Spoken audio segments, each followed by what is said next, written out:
and we have a story, a children's story, I guess you'd call it, set to music and all about the world that we live in, the planet, and what we're doing to it. It's a massive, massive subject and topic, and yet it's done for children through a family of squirrels. And now the lady is from Danbury but lives in Singapore. I spoke to her earlier in Singapore, a little bit about it as well. So you'll hear her story and our chat all before 7.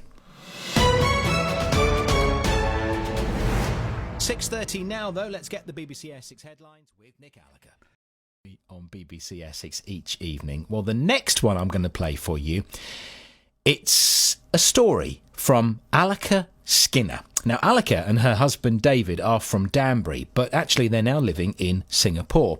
Alaka uploaded a story for us, a children's story called Are You Listening? It's about sustainability and nature. Have a listen to this, and then you're going to hear from Alaka, who I spoke to earlier in Singapore. This is Here Is Are You Listening? Are You Listening? On Upload on BBC Essex. Are you listening? 'Twas a dark and especially lovely night, lit by a full moon and stars so bright, and as the nocturnal creatures slowly arose, their daytime friends were starting to doze. In a maze of tunnels underground, a squirrel family could be found. As Grandpa tucked the little ones in, 'twas time for the bedtime tale to begin. So in his deep voice Grandpa began, once upon a time all over the land lived the most amazing creatures, who had many interesting features. They walked on 2 legs and stood upright, and covered their bodies with clothes so bright. With powerful brains that made them clever, they were the smartest animals ever. With quick fingers and quick minds, they could make things of all kinds, from tools and tall buildings to bridges too, and cars and planes to get me to you. Human beings they were called, and 'tis true, there was very little they could not do. They tamed the land and soon were able to grow and put food on the table. "Grandpa," said Squeak, "what about their size? Were they big as elephants or small as mice?" "Good question," said Grandpa to the girl. "They weren't the biggest in the world, but with their ideas and tools, you see, they were as powerful as can be." "The female was called woman, man was the male," said Grandpa as he resumed his tale. "And as their numbers grew and they moved around, all across the earth they could be found.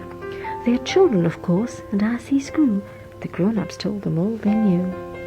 "Do tell us, Grandpa, what they said," cried Squid, jumping up in his bed. So the grown-ups spoke and the children heard the wisdom of the grown-up world. "Life is like a mountain high. To conquer the peak you must try. Stay focused and do your best. Never lose sight of the quest. What's special about humankind is the power of the human mind. Man alone has harnessed nature, unlike any other creature. Rolling stones gather no moss, you see, so stay strong, move fast, and soon you'll be one of the few to reach the top. And once you arrive, then can you stop to enjoy the view from up on high, where the mountain meets the sky." "What happened then?" the little ones cried, as Grandpa paused for a minute and sighed. "Well, the clever grown-ups found clever ways to make things at an amazing pace. Soon factories and buildings were all over the place. Trees were cut to make more space. Humans wanted all kinds of stuff, and more of it. There was never enough. More tools, more cars, more food, more toys, for more men, women, girls, and boys. Life was a game they sought to master, by being bigger, better, and faster. To own more things like land and sea, they fought and claimed victory. The more the earth gave, the more they took, till the very foundations of nature shook. Soon their wastes filled water, land, and air, yet they carried on taking without a care. Many creatures of the sea and land disappeared at the hands of man. Seas overspilled, more deserts were born, all was chaos, the balance was gone. They had forgotten all nature is connected, till by their own actions they were affected.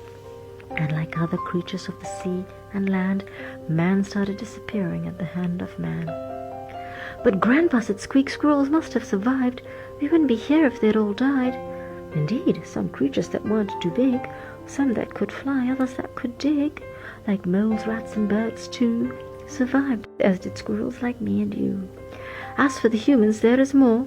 So going back to what I was saying before, for some time things were really tough, till one day the children said, "Enough." Then the children spoke, and the grown-ups heard the wisdom of the children's world. Life is like a mountain high. To enjoy its wonder we must try. At each step along the climb, make the most of your time, to absorb the sight and sound of everything that is around. For what's special about the human mind is knowing how things are intertwined. So respect the mountain and its features, from trees and rocks to other creatures.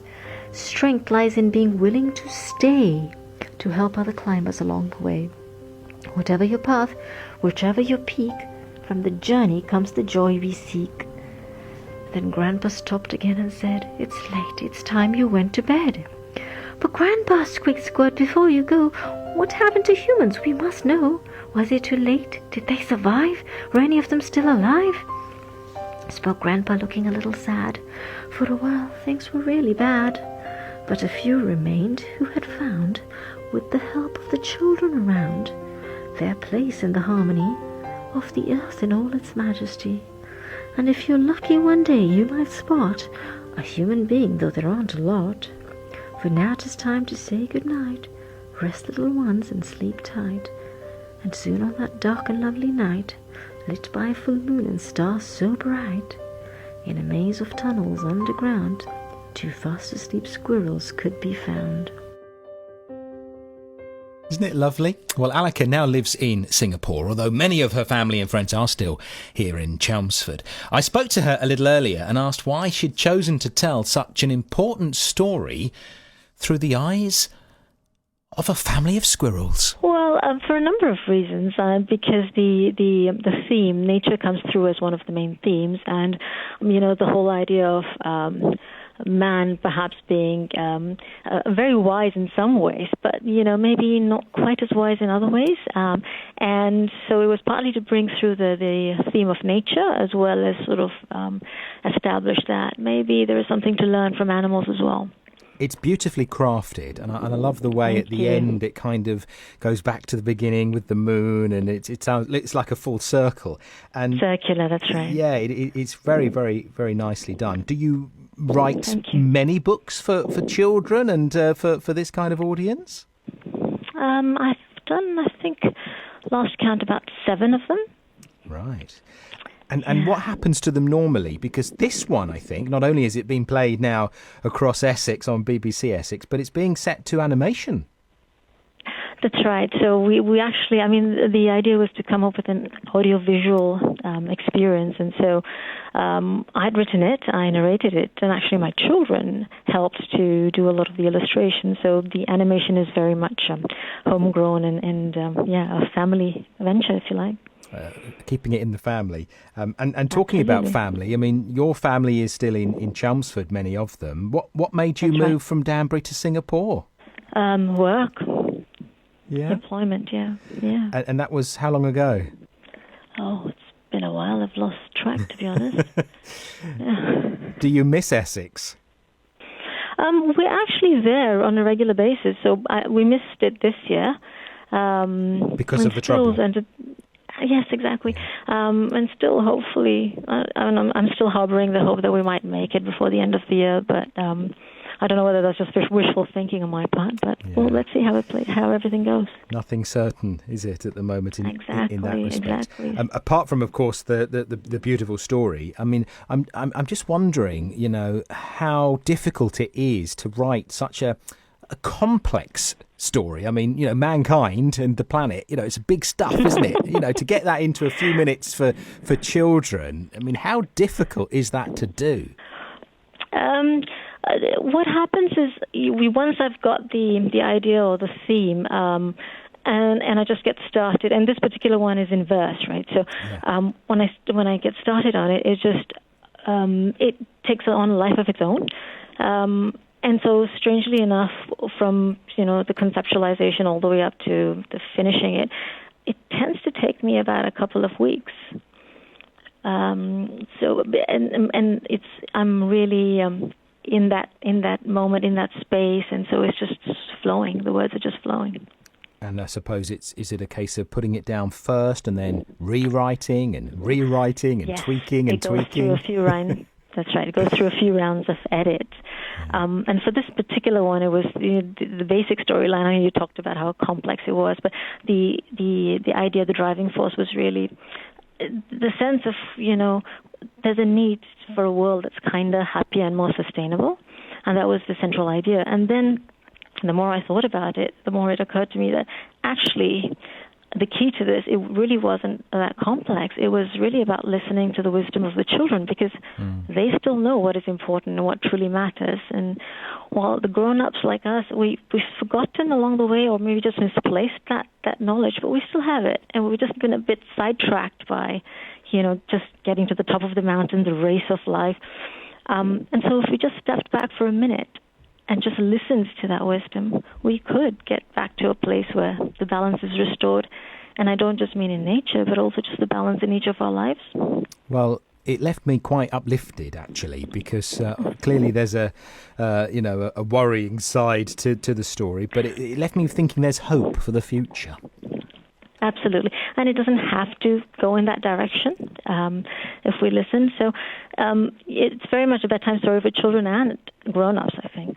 I think so too. So what's next? I mean, are you going to sort of continue the series? Because the squirrel family, could have a life of its own. They do seem pretty popular from some of my readers. Maybe it might have from the other books that I've written, actually. It varies. Sometimes it's owls, wise owls, or not so wise owls, as the case may be. Sometimes it's rats or mice. So I do vary a little, the animals that I'm talking about and the settings. Sometimes it's a rainforest, sometimes it's not. So maybe not so much a series for this one, but I do actually have another book that I've developed a series for, and so that's what I'm working on at the moment. Well, keep us posted. Keep uploading to BBC Essex, and I hope you get back to Essex soon to see the family. Thank you for chatting to us from Singapore. Thank you very much for your time. Alaka Skinner. And,